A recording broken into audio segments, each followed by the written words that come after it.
A wealthy CEO entered the plane and found his maid with his daughter. What he saw changed everything. Brandon moved like a man in a dream, sliding into his window seat without taking his eyes off the back of Mariah's head. She hadn't seen him yet. The little girl, his God, was she really his? Chattered quietly about clouds and airplanes. Have you ever had to confront someone about a lie that changed your life? How did you handle it? Hi viewers, kindly tell us where you're watching from and what time it is. Warm welcome to the family. Enjoy the story. Brandon Hale stepped into first-class cabin 1A, and his blood turned to ice. There sat his housemaid Mariah, holding a child who looked exactly like his daughter. The little girl's hazel eyes met his through the airplane aisle, and time stopped. Those were his eyes staring back at him. What would you do if you discovered a secret that shattered everything you believed about your life? Have you ever had a moment where one glance changed your entire world?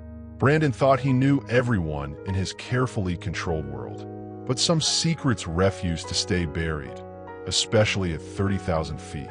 The Boeing 777 hummed with quiet luxury as passengers settled into their leather seats. Brandon had flown this route to Miami countless times, but today felt different. Maybe it was the business deal weighing on his mind, or the empty mansion waiting for him back in Atlanta. 6 years since Sarah died, and he still felt like a ghost haunting his own life. His daughter Emma was spending the weekend with her grandmother, giving him rare solitude. He'd grown used to the silence, the careful routine, the predictable rhythm of grief that had replaced whatever joy used to fill his days. Then he saw her. Mariah sat 2 rows ahead, her dark hair pulled back the same way she wore it while cleaning his house every Tuesday and Friday. But this woman wasn't holding a mop or organizing his kitchen. She was cradling a little girl who couldn't be more than 5 years old. The child turned in her seat, curious about the boarding passengers, and Brandon's world collapsed. Same hazel eyes, same dimpled chin, same stubborn curl at the hairline that Emma had inherited from him. This wasn't coincidence. This was impossible. His hands gripped the leather armrest as memories crashed over him. 6 years ago, that terrible night when Sarah got her diagnosis. The storm outside, Mariah bringing him coffee, staying late because she saw him breaking apart. The way comfort became something else entirely. One night, one mistake, one moment of weakness that he'd buried so deep he almost convinced himself it never happened. The flight attendant's voice cut through a shock. "Sir, we need you to take your seat for takeoff." Brandon moved like a man in a dream, sliding into his window seat without taking his eyes off the back of Mariah's head. She hadn't seen him yet. The little girl, his God, was she really his? Chattered quietly about clouds and airplanes. Drop a comment if you've ever been in a situation where one moment changed everything. What would you do in Brandon's position? The plane taxied toward the runway, engines growing louder. But all Brandon could hear was his heartbeat thundering in his ears and one question repeating like a broken record. Why had Mariah never told him he had another daughter? As the aircraft lifted off the ground, Brandon made a decision that would change 3 lives forever. He unbuckled his seatbelt and walked toward row 3, where Mariah sat frozen with fear, clutching a secret that was about to explode. Some conversations can't wait for solid ground, especially when your entire world is crashing down at cruising altitude. Brandon stood in the aisle, his 6-foot frame casting shadows over Mariah's seat. She looked up, and the terror in her brown eyes confirmed everything he needed to know. This wasn't coincidence. This wasn't some cruel joke the universe was playing on him. "We need to talk," he said quietly, his voice barely controlled. Mariah glanced around at the other passengers, then at the little girl coloring in a princess book beside her. "Not here. Not now. Then when..." Brandon's hands clenched at his sides. After another 6 years of lies, the child looked up from her coloring book, studying Brandon with innocent curiosity. Up close, the resemblance was even more shocking. She had his nose, his stubborn jawline, even the way his eyebrows arched when he was thinking. "Mommy, who's the tall man?" she asked, her voice sweet and clear. Mariah's face went pale. "Nobody, baby. Just another passenger." "Nobody? The word hit Brandon like a physical blow. He was nobody to his own daughter. "Excuse me, sir, you need to return to your seat." A flight attendant appeared beside him, professional smile firmly in place. Brandon pulled out his phone, typed quickly, then showed Mariah the screen. His text was simple. "Is she mine?" Mariah read it, closed her eyes, and when she opened them again, years of pain stared back at him. She took his phone, deleted his message, and typed her response. "You lost the right to ask that question 6 years ago." The flight attendant touched Brandon's arm. "Sir, please." He returned to his seat, but his mind remained 2 rows ahead. 6 years ago flashed through his memory like a broken movie reel. Sarah's cancer diagnosis, the rain against his study windows, Mariah finding him there at midnight, documents scattered across his desk, his world falling apart. She brought him coffee and stayed when she should have left. They talked until dawn about fear and loss and all the ways life could destroy you without warning. When she reached out to comfort him, when her hand touched his face, one night became everything. Became this little girl with his eyes, sitting 2 rows away, coloring princesses and calling someone else daddy. Have you ever had to confront someone about a lie that changed your life? How did you handle it? Share your experience below. The plane hit turbulence, and Mariah's purse tumbled from her lap, contents spilling into the aisle. Brandon was there instantly, gathering her things before she could stop him. That's when he saw it. A hospital bracelet, small and pink, with a date he'd tried to forget and a name that made his heart stop. Baby Girl Hale. His last name, his blood, his daughter. When turbulence hit the plane and Mariah's purse spilled into the aisle, Brandon saw something that made his heart stop. A hospital bracelet with his last name and a date he'd tried to forget. 6 years ago, grief and loneliness created a moment that would haunt 3 lives forever. The hospital bracelet trembled in Brandon's hands as the plane steadied itself above the clouds. Baby Girl Hale stared back at him in faded pink ink, proof of a truth he'd never been allowed to know. Mariah snatched the bracelet from his fingers, her eyes blazing with 6 years of hidden pain. "You weren't supposed to see that, but I did." Brandon's voice cracked. "God help me, I did." The memories came flooding back like a dam bursting. That October night when his world first crumbled. Sarah sitting across from their kitchen table. Test results spread between them like accusations. "Stage 3, she'd said, her voice hollow. "The doctor says we have maybe 2 years if we're lucky." He'd fled to his study after she went to bed, unable to process the words that would change everything. Mariah found him there at midnight, surrounded by insurance papers and treatment options he couldn't afford to lose focus on. "Mr. Hale?" She knocked softly on the door frame. "I brought you some coffee. You missed dinner." Storm clouds had been gathering all day, and by the time she set the mug on his desk, rain was hammering the windows like bullets. She should have left. Should have gone home to whatever life she lived beyond his mansion walls. Instead, she stayed. "Talk to me," she'd said simply, settling into the chair across from his desk. "You look like you're drowning." So he talked about fear and helplessness and watching the woman he married slip away 1 cell at a time. About feeling like a failure as a husband, as a man, as someone who was supposed to protect the people he loved. Mariah listened without judgment, her presence a lifeline in the storm of his collapsing world.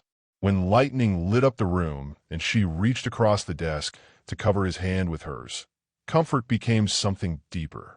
Sometimes comfort becomes something more. Have you ever crossed a line during someone's darkest moment? How do you process that complexity? "I'm sorry," he'd whispered when her fingers traced the worry lines on his face. "I'm so sorry." "For what?"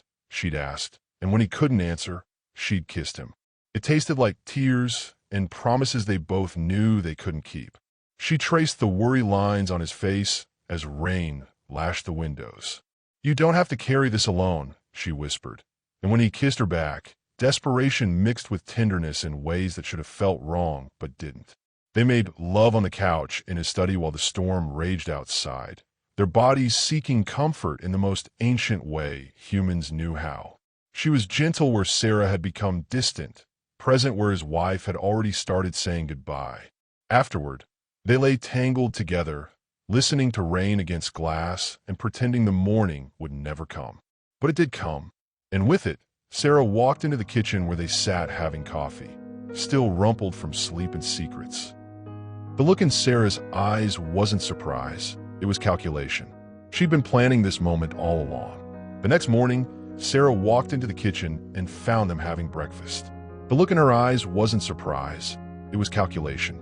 She'd been planning this moment all along. Sarah Hale didn't just discover her husband's affair. She orchestrated its consequences with surgical precision. "Good morning," Sarah said, her voice steady as ice. She wore her silk robe like armor, her face pale but determined. Brandon jumped up from the kitchen table, coffee sloshing over his cup's rim. "Sarah, this isn't what it looks like." She moved to the counter, poured herself coffee with hands that didn't shake. "It's exactly what it looks like, Brandon. The question is what we're going to do about it." Mariah sat frozen in her chair, still in yesterday's clothes, guilt written across her face like headlines. This was her worst nightmare. Being caught, being exposed, being the other woman in someone else's marriage. "I should go," Mariah whispered, starting to rise. "Seat." Sarah's command was quiet but absolute. "We're all adults here. We're going to handle this like adults." Brandon paced the kitchen like a caged animal. "Sarah, please. Let me explain." "You don't need to explain anything." Sarah sipped her coffee, studying Mariah with the intensity of a scientist examining a specimen. "I've been watching you two for weeks. The way you look at each other. The way you find excuses to stay late. The way my husband's been less broken since you started paying attention to him." Mariah's cheeks burned with shame. "Mrs. Hale, I never meant to fall for a married man whose wife is dying." Sarah's laugh was bitter. "No, I suppose you didn't mean for that to happen, but it did, and now we deal with consequences." 3 weeks later, Mariah sat in a sterile medical office downtown, staring at a pregnancy test that would change everything. Sarah had arranged the appointment, just like she'd arranged everything else since that morning in the kitchen. Positive, the doctor confirmed what Mariah already knew. About 6 weeks along, Sarah sat beside her, perfectly composed in her designer suit, playing the role of concerned friend. "What are your options?" she asked the doctor, though her eyes never left Mariah's face. The doctor outlined choices that felt like walls closing in. Keep the baby. Don't keep the baby. Each path led to consequences Mariah wasn't ready to face. After the appointment, Sarah drove them to a coffee shop in Buckhead, far from anywhere Brandon might find them. She placed a manila envelope on the table between their cups. "Open it," Sarah said. Inside were legal documents, bank routing numbers, and a cashier's check that made Mariah's hand shake. More money than she'd see in 5 years of cleaning houses. What would you do if someone offered you money to disappear from your child's father's life? Is it sacrifice or betrayal? Tell me in the comments. "You can raise his bastard child in poverty," Sarah said, her voice calm as a judge pronouncing sentence. "Or you can take this money and give her a real life. But you'll never speak his name again. Never contact him. Never tell the child who her father is." "What?" Mariah's voice broke. "Why are you doing this?" Sarah's mask slipped for just a moment, revealing the dying woman underneath. "Because I won't have my daughter growing up with a half-sister who reminds everyone of her father's weakness. Because Brandon will have enough grief when I'm gone without adding guilt over you. Because some secrets are kinder than truth."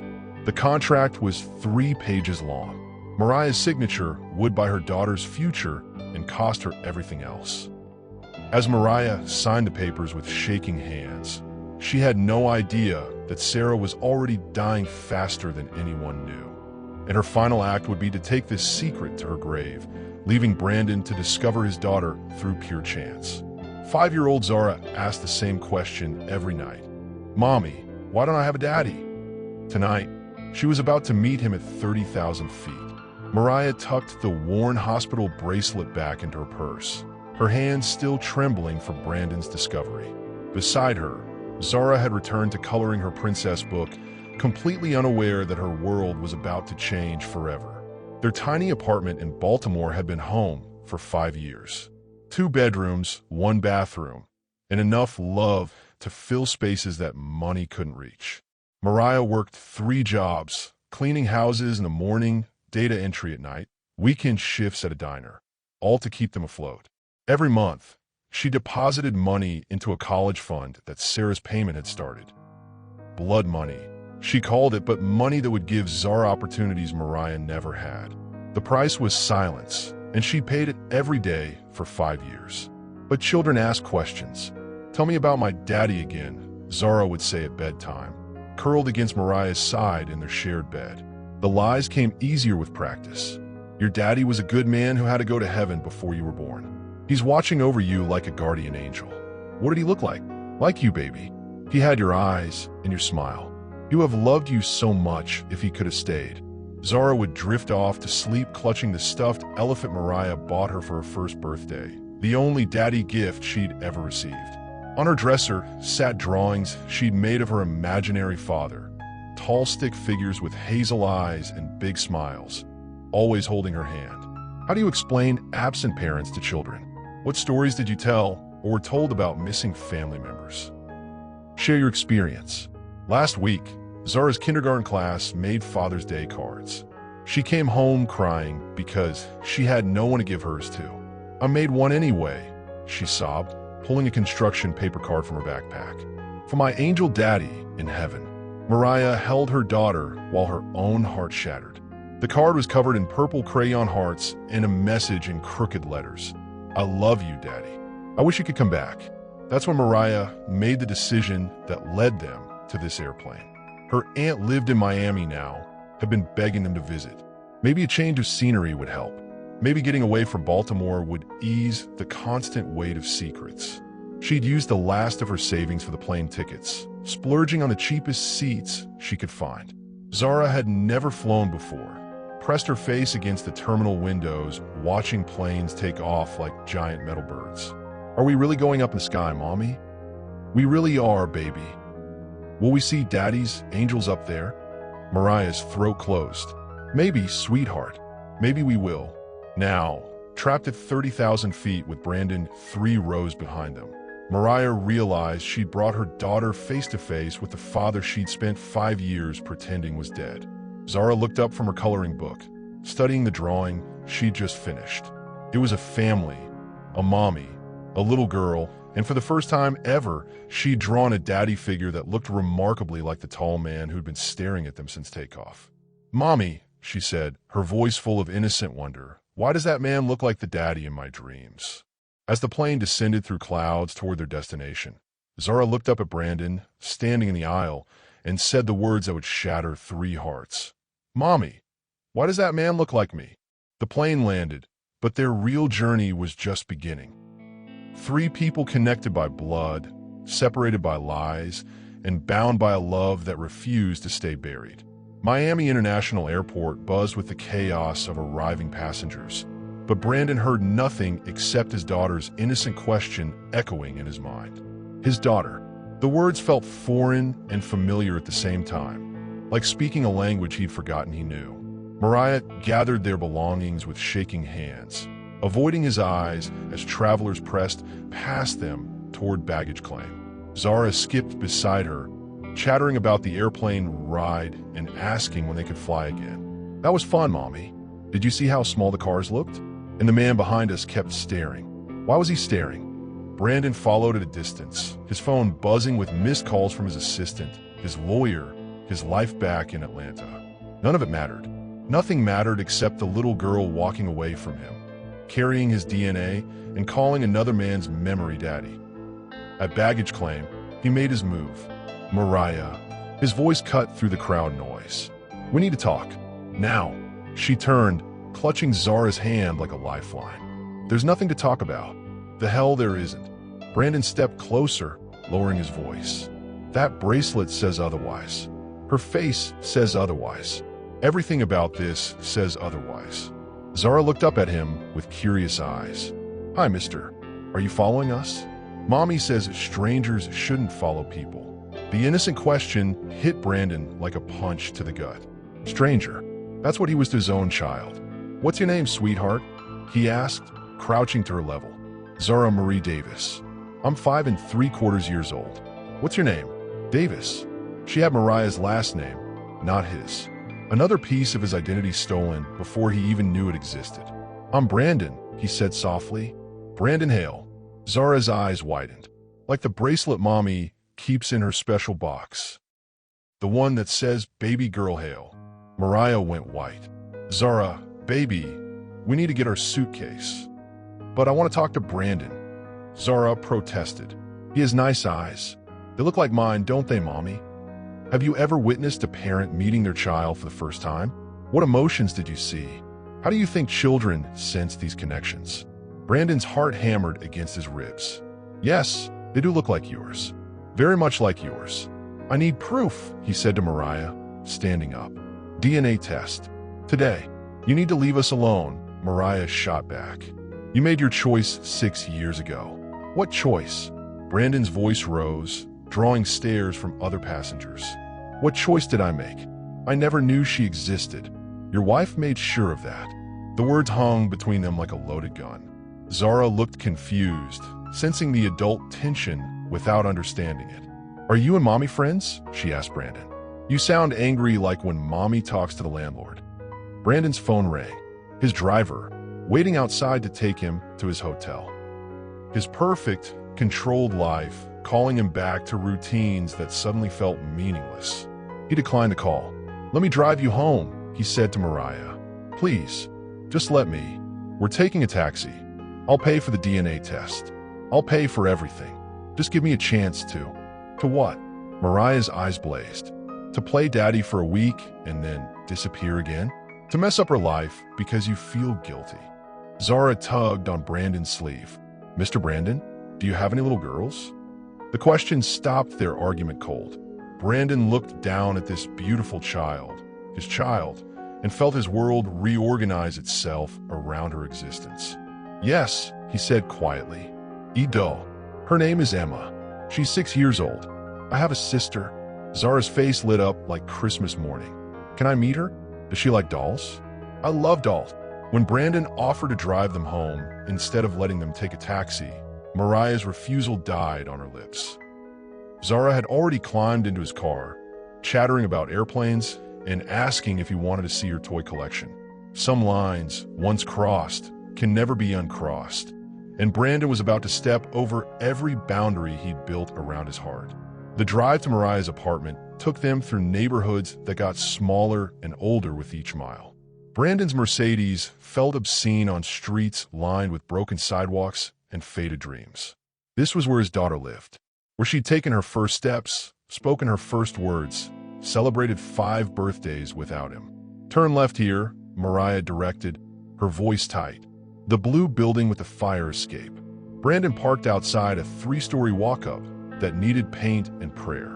Zara bounced out of the car, racing up the front steps like she owned the world. "Come see my room," she called to Brandon. "I have a princess castle and everything." Mariah caught his arm as he followed. "This isn't permanent. You being here, I mean." "Don't let her get attached." "Maybe I'm the one getting attached," Brandon said quietly. Their apartment was a masterpiece of making much from little. Mismatched furniture that somehow worked together. Hand-sewn curtains in bright colors. Zara's artwork covering every available wall space. It was smaller than Brandon's walk-in closet, but it felt like a home in ways his mansion never had. "Look," Zara dragged him to her bedroom, which she shared with her mother. Twin beds, one covered in stuffed animals, the other neat and simple. "This is my castle, and these are my horses, and this is my favorite elephant." She thrust a worn stuffed animal into his hands. The elephant had been loved nearly to pieces. Its purple fur faded to gray. "What's his name?" Brandon asked. "Daddy Elephant. He watches over me when I'm scared." Zara took the toy back, hugging it tight. "Mommy says my real daddy is watching over me too, but he's in heaven, so I can't see him." Brandon's chest tightened. "What else does Mommy say about your daddy?" "That he had eyes like mine, and he would have loved me if he could have stayed. But he had to go be an angel." Zara studied Brandon's face. "Do you think angels are real?" "I think love is real," Brandon said carefully. "And sometimes love finds ways to come back to us." In the kitchen, Mariah unpacked groceries that looked like they came from the discount store. Brandon watched her move around the cramped space with practiced efficiency, making dinner from ingredients that cost less than his lunch. "Let me help," he said. "You don't belong here." "Maybe I do." He moved closer, close enough to smell her shampoo, close enough to remember how she felt in his arms 6 years ago. "Maybe this is exactly where I belong." She turned, and they were suddenly chest to chest in a narrow kitchen. The years fell away.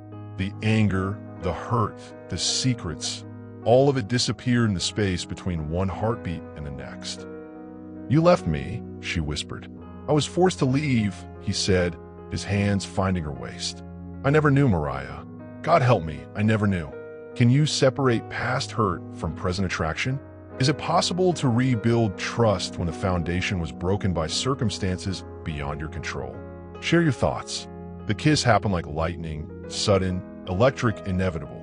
6 years of longing compressed into desperate contact. She tasted like tears and forgiveness. He tasted like everything she tried to forget. They broke apart when Zara's voice drifted from the living room. "Mommy, can Brandon stay for dinner? Please." "Yes," Brandon said, not taking his eyes off Mariah. "Can I stay?" After dinner, after Zara fell asleep between them on the couch during a Disney movie, Brandon carried his daughter to her bed. She stirred as he tucked her in. "Will you be here tomorrow?" she asked sleepily. "Do you want me to be?" "Yes. I like you. You feel safe." Safe. Such a simple word that meant everything. When he returned to the living room, Mariah was cleaning up, her movements sharp with nervous energy. "This doesn't change anything," she said without looking at him. "It changes everything." Brandon caught her hand, stilling her movements. "I want to be part of her life." "Part of your life? For how long? Until the novelty wears off? Until your real world calls you back?" "This is my real world now." Brandon pulled her closer. "You and Zara, you're my real world." The next morning, Zara found them asleep on the couch, Mariah's head on Brandon's chest. Her delighted squeal woke them both. "Mommy, is he staying for breakfast? Can he be my daddy now?" DNA doesn't lie, but it can destroy everything you thought you knew about your life, your marriage, and your own identity as a father. The medical office smelled like antiseptic and secrets. Brandon sat across from Dr. Martinez, the paternity test results sealed in an envelope that held the power to change 3 lives forever. "Are you ready, Mr. Hale?" Dr. Martinez asked. Brandon's hands shook as he reached for the envelope. Beside him, Mariah sat rigid as stone, Zara coloring in the waiting room under the watchful eye of a nurse. He tore open the seal and read the words that rewrote his entire existence. Probability of paternity, 99.97%. The paper fluttered to the floor as Brandon doubled over, overcome by 6 years of grief he'd never been allowed to feel. His daughter, his blood, his child who'd been stolen from him before he even knew she existed. "She's mine," he whispered, voice breaking. "She's mine." Mariah was crying too, silent tears that carried years of secrets finally exposed to light. "I wanted to tell you so many times. Every birthday, every Christmas, every night she asked why other kids had daddies and she didn't." Brandon looked up at her, his face raw with emotion. "Then why didn't you?" "Because your wife made me choose between telling you and giving Zara a future. Because I was 19 and scared, and Sarah convinced me you'd never accept a bastard child. Because I loved you both too much to destroy your life."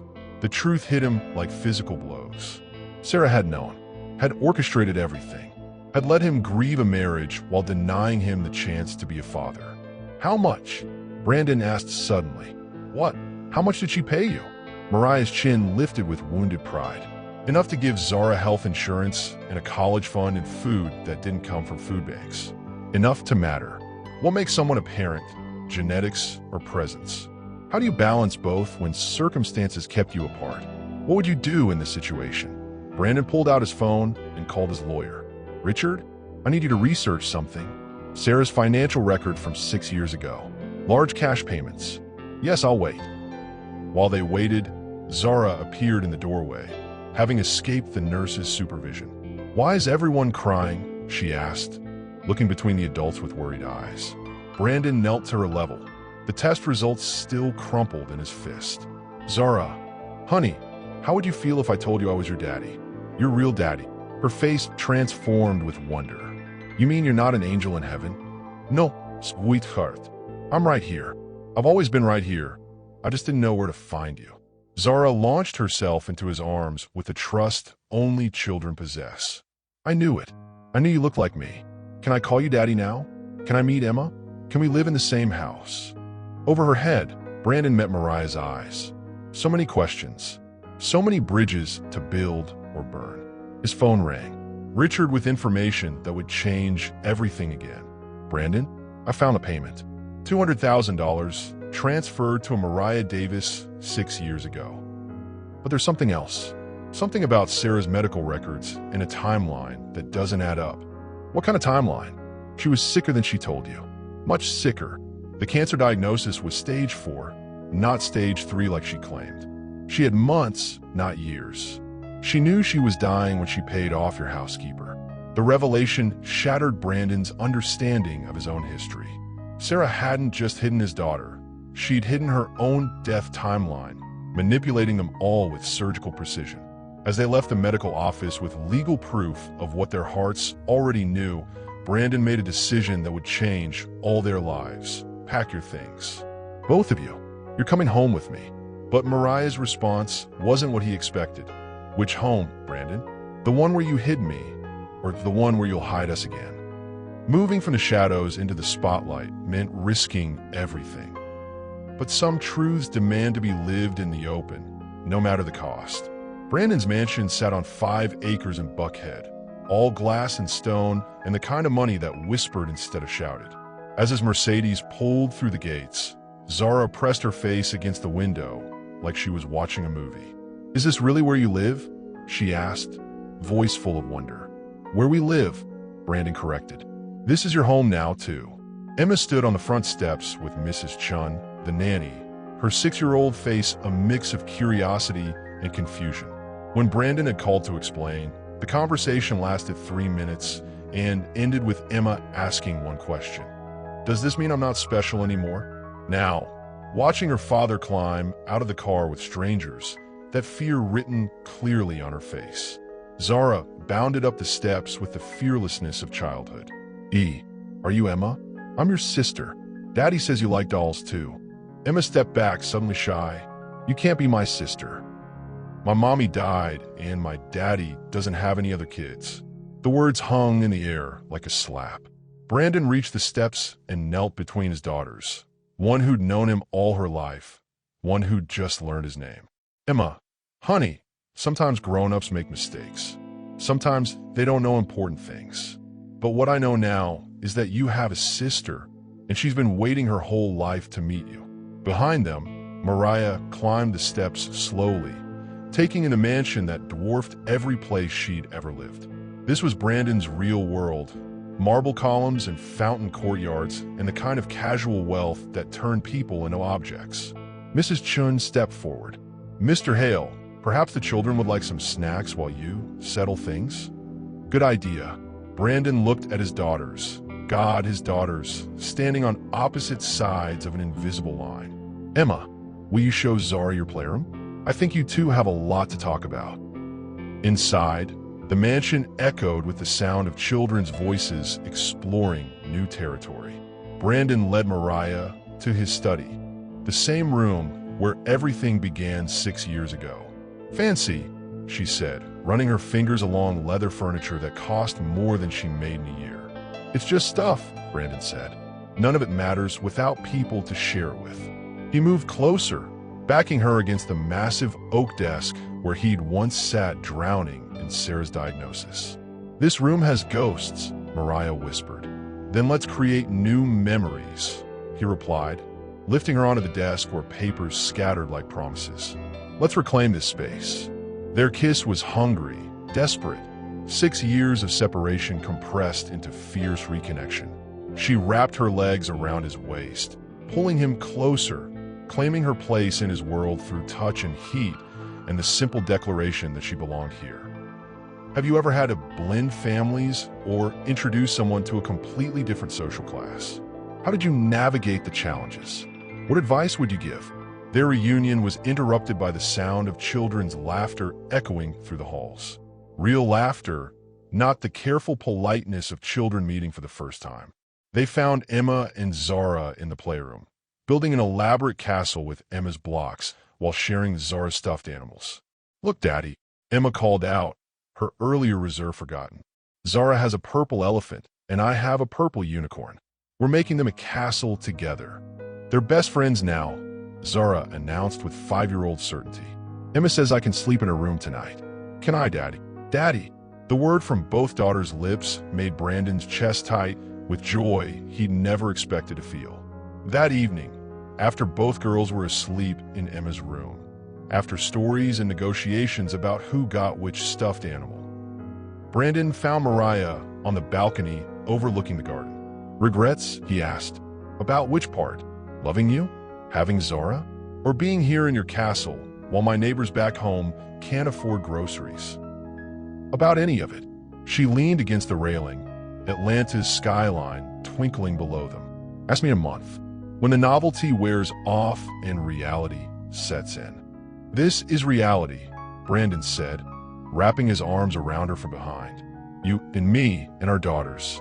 Everything else is just details." The doorbell rang, echoing through the mansion like a death knell. They weren't expecting anyone. Mrs. Chen appeared on the balcony, her face pale. "Mr. Hale, there's a woman at the door. Says she's Mrs. Sarah's mother. She has papers." The doorbell rang during their intimate moment. Emma's grandmother stood on the porch with a lawyer and custody papers, claiming Brandon was unfit to raise either child. The battle for his family was about to begin. Money can buy many things, but it can't purchase the right to destroy a family that was born from love, not law. Victoria Hale stood on Brandon's doorstep like an avenging angel, her silver hair perfect despite the late hour, her lawyer beside her with a briefcase full of legal weapons. "Hello, Brandon," she said, her voice ice-cold politeness. "I think we need to discuss Emma's living situation." Behind her, flashbulbs popped. Reporters had somehow caught wind of the story. Wealthy CEO's secret daughter, live-in mistress, family scandal that sold papers and destroyed lives. Brandon stepped outside, closing the door behind him to protect his daughters from the chaos. "Victoria, what's this about?" "It's about my granddaughter living in a house of sin," Victoria replied. "It's about you choosing your whore over Emma's well-being." The word hit Brandon like a physical blow. "Watch your mouth. There are children in this house."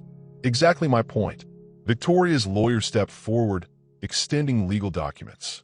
"Custody petition. We're arguing that you're providing an unstable environment for Emma by cohabiting with a woman of questionable character and her illegitimate child. That illegitimate child is my daughter." "Prove it." Brandon pulled out his phone, showed her the DNA results. Victoria's face didn't change, but something flickered in her eyes. Not surprise, but confirmation. "You knew," Brandon realized. "You knew Sarah paid Mariah off. You knew about Zara all along." "I knew my daughter was protecting her family the only way she could," Victoria replied. "And now it's my turn to protect mine." Inside the house, Mariah watched through the window as photographers captured images that would be tomorrow's headlines. The story was simple.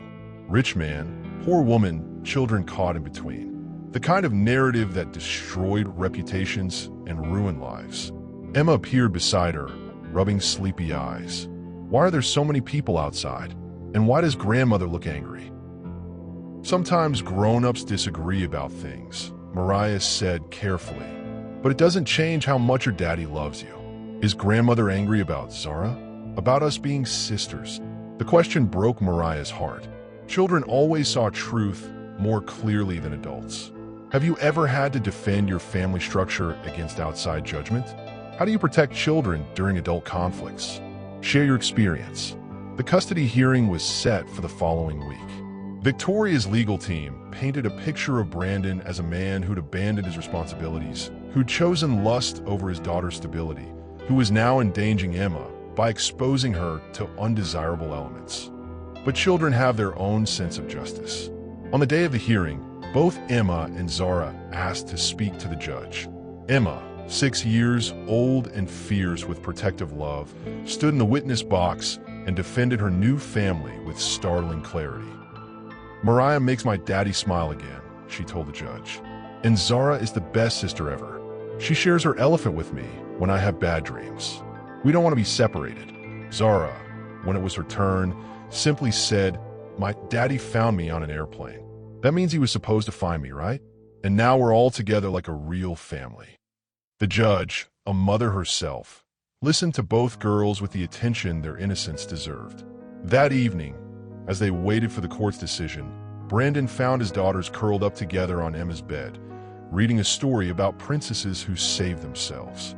"Daddy," Emma looked up from the book, "if the judge says we have to be apart, can Zara take my unicorn so she remembers me? And she can have Daddy Elephant," Zara added, "so she knows someone loves her even if I'm not there." Brandon's throat closed. His daughters, barely school-aged, were preparing for a separation that adults had created through greed and manipulation. "You're not going anywhere," he promised them both. "No matter what happens, we're family now. Families stick together." The judge's decision would determine their fate in 48 hours, but that night, as Brandon read bedtime stories to both daughters, Mariah realized she was pregnant again, and this time, they created their child in love, not secrecy. Some miracles arrive at the worst possible moments, but maybe that's exactly when you need them most. Mariah stared at the pregnancy test in Brandon's marble bathroom, her hands shaking as 2 pink lines appeared like a promise and a threat rolled into one. Pregnant. Again.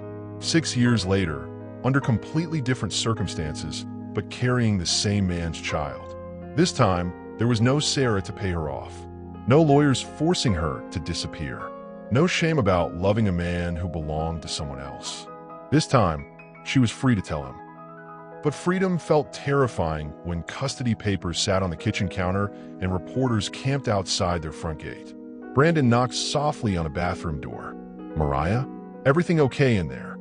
She opened the door, wordlessly handed him the test. His face transformed. Shock melting into wonder, melting into fierce protectiveness. "Another baby," he whispered, pulling her into his arms. "Our baby. Are you happy?" she asked against his chest. With everything falling apart, with Victoria trying to take Emma, with, "I'm terrified," he interrupted, "and I'm thrilled, and I'm going to fight like hell to keep our family together." Downstairs, Emma and Zara were building a blanket fort in the living room, their laughter echoing through rooms that had been silent for too long. They didn't know about the pregnancy yet, didn't know that their family was about to grow even bigger. "Can we tell them?" Mariah asked. After the hearing, Brandon decided, "When we know they're safe. When we know we're all safe." The next morning brought more reporters. More questions shouted through the front gate. Brandon's lawyer arrived with updates that felt like body blows. Victoria's team was arguing that Mariah was an unfit influence, that Brandon was having a midlife crisis, that Emma would be better off with her stable grandmother. How do you celebrate new life during life storms? What gives you hope when everything seems to be falling apart? Share your story of finding joy in chaos. In the kitchen, Mariah made breakfast while fighting morning sickness that felt like her body's rebellion against stress. Emma appeared beside her, studying her face with 6-year-old wisdom. "Are you sick?" Emma asked. "You look green." "Just tired, sweetheart. My mommy used to look green before she got really sick. But then she went to heaven." Emma's face scrunched with worry. "Are you going to heaven too?" Mariah knelt to Emma's level, taking her small hands. "No, baby. I'm not going anywhere. I'm staying right here with you and Zara and Daddy. Promise? I promise." That afternoon, Dr. Martinez confirmed what the home test had already revealed. 8 weeks along.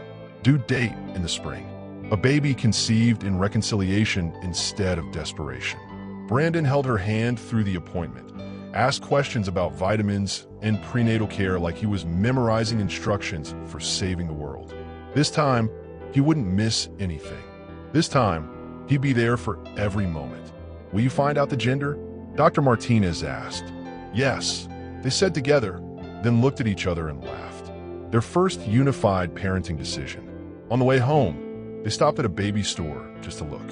Brandon pushed the cart while Mariah ran her fingers over tiny clothes that seemed impossible. How could humans start so small? Boy or girl? Brandon asked, holding up two onesies.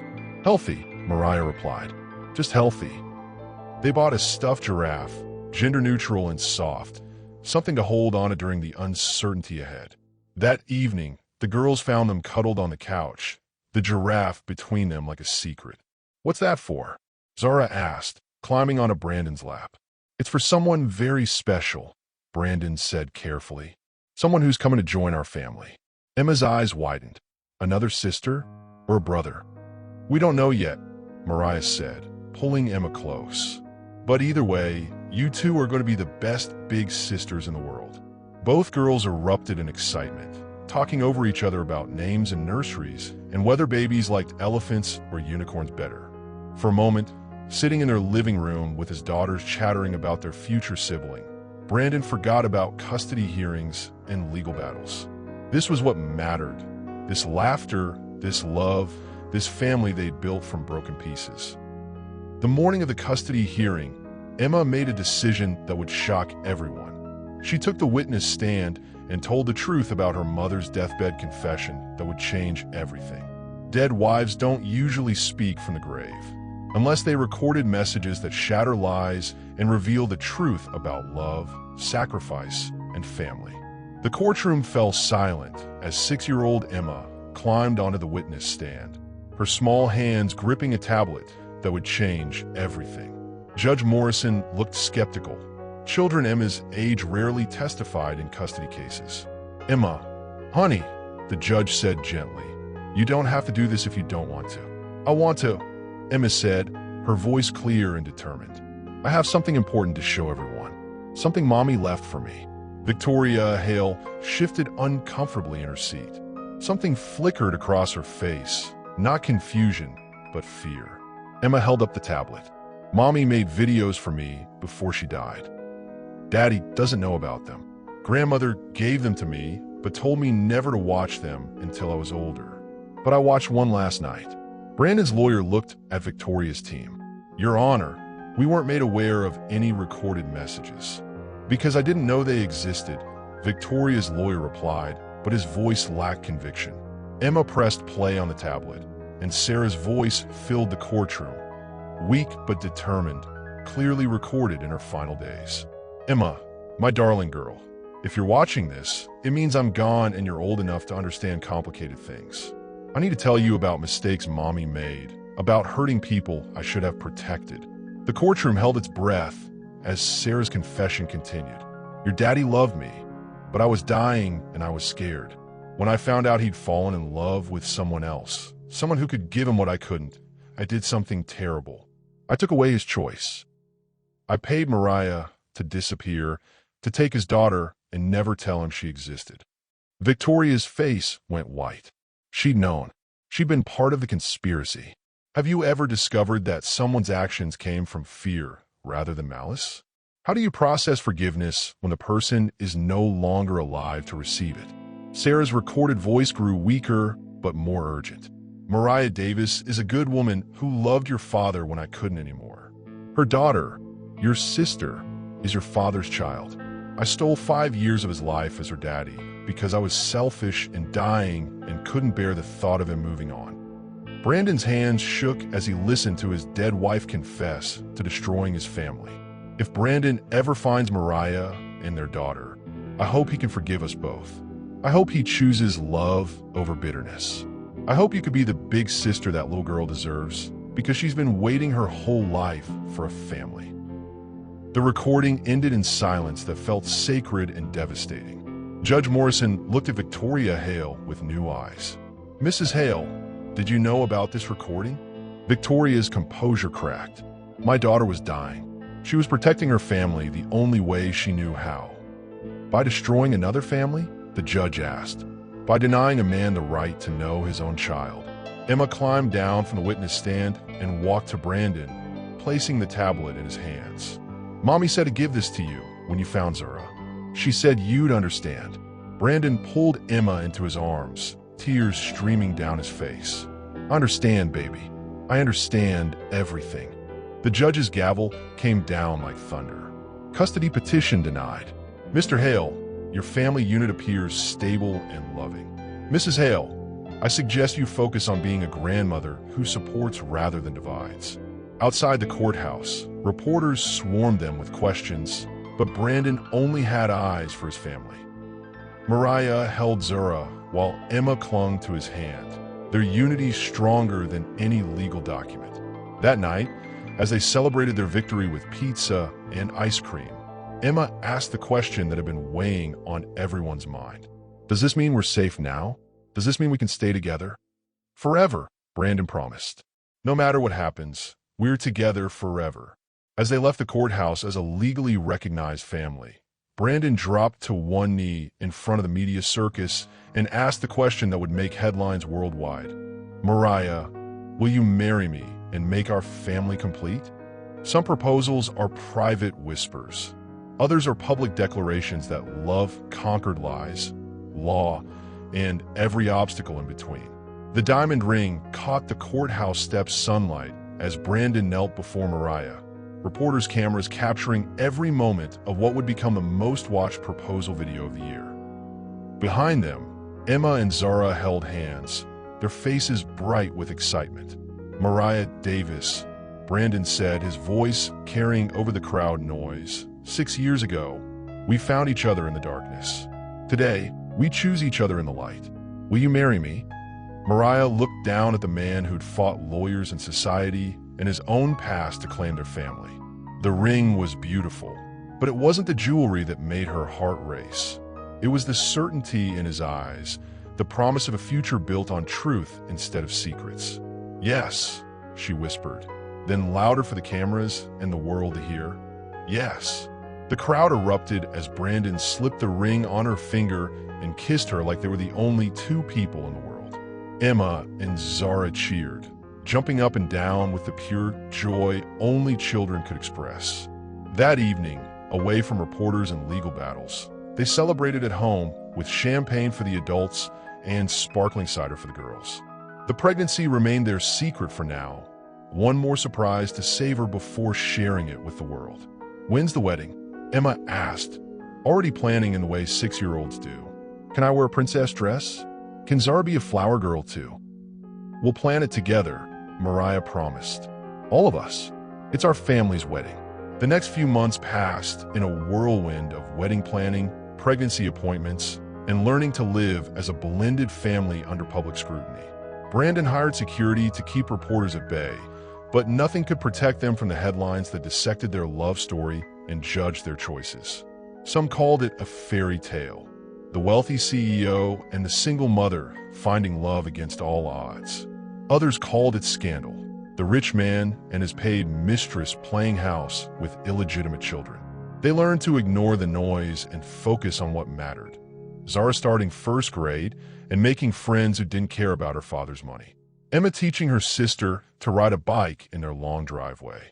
Mariah's belly growing round with the baby they'd made in love instead of desperation.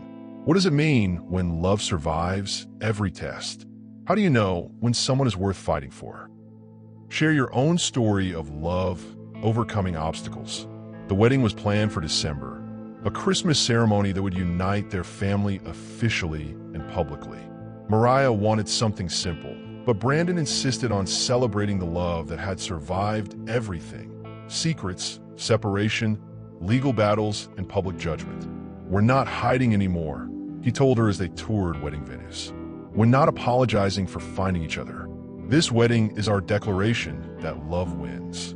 3 weeks before the ceremony, as Mariah stood for her final dress fitting with her growing belly barely concealed beneath silk and lace, she felt the baby kick for the first time. Strong, insistent movements that felt like a tiny person saying hello. Did you feel that? She asked the seamstress, laughing through sudden tears. Feel what, honey? The baby. Our baby just said hello. That night, she guided Brandon's hand to her belly, and they waited together until their child kicked again, a small miracle that made everything else seem small by comparison. Boy or girl? Brandon asked. Happy, Mariah replied. Just happy and healthy in ours. The week of the wedding, Victoria Hale called. Not to apologize, she wasn't ready for that yet, but to ask if she could attend the ceremony. "Emma is my granddaughter," she said simply. "I'd like to be there for her." Brandon looked at Mariah, the decision somehow hers to make. "Yes," Mariah said. "Families forgive. That's what families do." 3 months later, as Mariah walked down the aisle with her growing belly and both daughters beside her, she spotted someone in the congregation who would change their story one final time. Sarah's sister, holding documents that contained one last secret. Some family secrets span generations. And on her wedding day, Mariah discovered that her connection to Brandon ran deeper than anyone imagined. The church looked like a winter wonderland, white roses and silver ribbons transforming the space into something from a fairy tale. Emma and Zara walked ahead of Mariah, scattering rose petals and giggling like the children they were, their matching dresses making them look like sisters in every way that mattered. Brandon stood at the altar in his black tuxedo, his eyes never leaving Mariah's face as she walked toward their future. 6 months pregnant now, she glowed with the kind of happiness that made everyone in the church smile just watching her. But as she passed the third row, Mariah noticed a familiar face she hadn't expected. Sarah's sister Rebecca, holding a manila envelope and looking like she carried the weight of the world. The ceremony was beautiful, their vows bringing tears to every eye in the church. When Brandon promised to love not just Mariah, but both their daughters as his own, when Mariah vowed to honor the memory of the woman who'd brought Emma into the world while building a new future together, there wasn't a dry eye in the house. "You may kiss your wife," the minister announced. And when Brandon swept Mariah into his arms, the congregation erupted in applause. During the reception, as the girls danced with their father and Mariah rested her feet, Rebecca approached with the envelope that had been burning a hole in her lap all evening. "I need to show you something," Rebecca said quietly. "Something Sarah made me promise not to reveal until after you were married. Something that changes everything you think you know about your connection to this family." Mariah's heart raced. "What kind of something?" Rebecca opened the envelope, revealing genealogy charts and DNA analysis that made Mariah's world tilt sideways. "Sarah and you are cousins," Rebecca said simply. "Third cousins, but family nonetheless. Your great-grandmother and Sarah's great-grandmother were sisters. Sarah discovered this when she was having you investigated 6 years ago." The revelation hit Mariah like lightning. "That's impossible. It's why Zara looks so much like Emma beyond just sharing Brandon's features. It's why Sarah's guilt ate her alive in those final months. She didn't just steal Brandon's daughter. She stole family from family." Mariah stared at the documents that rewrote her understanding of everything. She and Sarah, connected by blood across generations. Zara and Emma, not just half-sisters, but cousins too. A family tree that had always included her, even when she thought she was an outsider. Do you believe in fate or coincidence? How do you process discovering that your life had hidden connections you never knew about? Share your thoughts on destiny versus choice. Brandon appeared beside them, concern on his face. "What's wrong? You look like you've seen a ghost." "In a way, I have," Mariah said, showing him the papers. "Sarah and I were family. We were always family." Brandon studied the genealogy charts, his face cycling through shock, understanding, and something that looked like peace. She knew. That's why the guilt was eating her alive. She wasn't just breaking up an affair. She was tearing apart actual family. "Does it change anything?" Mariah asked. "It changes everything," Brandon said, pulling her close. "It means this was always supposed to happen. It means Zara was always meant to be part of our family. It means none of this was coincidence." On the dance floor, Emma and Zara spun in circles, their laughter echoing through the reception hall. They didn't know about DNA tests or family trees or the complicated ways fate worked. They just knew they were sisters, and that was enough. That night, in their honeymoon suite while the girls stayed with Mrs. Chun, Brandon placed his hand on Mariah's growing belly and marveled at the mathematics of love. 3 children, he said softly. 3 miracles. 2 born from secrets, 1 born from truth, Mariah replied. but all born from love. As they honeymooned while Mariah's pregnancy progressed, she realized their story wasn't ending. It was beginning a new chapter that would echo through generations of children who would never know the pain of family secrets. 6 years ago, a forbidden night created a secret that nearly destroyed them. Today, that same passion created a family that nothing could tear apart. Spring arrived in Atlanta with dogwood blossoms and the promise of new beginnings. Mariah stood in the hospital room, holding their son, Marcus Brandon Hale, while Emma and Zara took turns reading him stories he was too young to understand but old enough to recognize as love. The delivery had been smooth, nothing like the scared and lonely birth she'd experienced with Zara 6 years earlier. This time, Brandon held her hand through every contraction, coached her breathing, and cried when Marcus took his first breath and announced his arrival to the world with healthy lungs. "He's perfect," Brandon whispered, touching his son's tiny fingers. "Absolutely perfect." Emma leaned over the hospital bed, studying her new brother with 6-year-old seriousness. "He has Daddy's nose, but Mariah's mouth. And look, he's got the same birthmark as Zara." She was right. A small star-shaped mark on Marcus's left shoulder, identical to the one Zara carried. Another thread in the family tapestry that connected them all. "Can I hold him?" Zara asked, already reaching with the confidence of a child who'd been preparing for big sisterhood for months. Mariah guided Zara's arms, showing her how to support Marcus's head, how to keep him secure. "You're his big sister," she told Zara. "That's the most important job in the world." The girls had spent months preparing the nursery, Emma contributing her artistic skills to wall decorations while Zara organized stuffed animals and books. Their bedroom had been converted to accommodate 3 children, bunk beds and toy boxes, and the controlled chaos of a house full of love. How do you celebrate second chances? What does it mean when broken becomes beautiful? Share your story of families that chose each other. At home, their routines settled into the rhythms all parents know, feeding schedules and diaper changes, and the particular exhaustion that comes with caring for a newborn. But this exhaustion felt different from Mariah's lonely struggle 6 years earlier. This time, she had help. This time, she had a partner. Brandon took paternity leave, something he'd never done with Emma.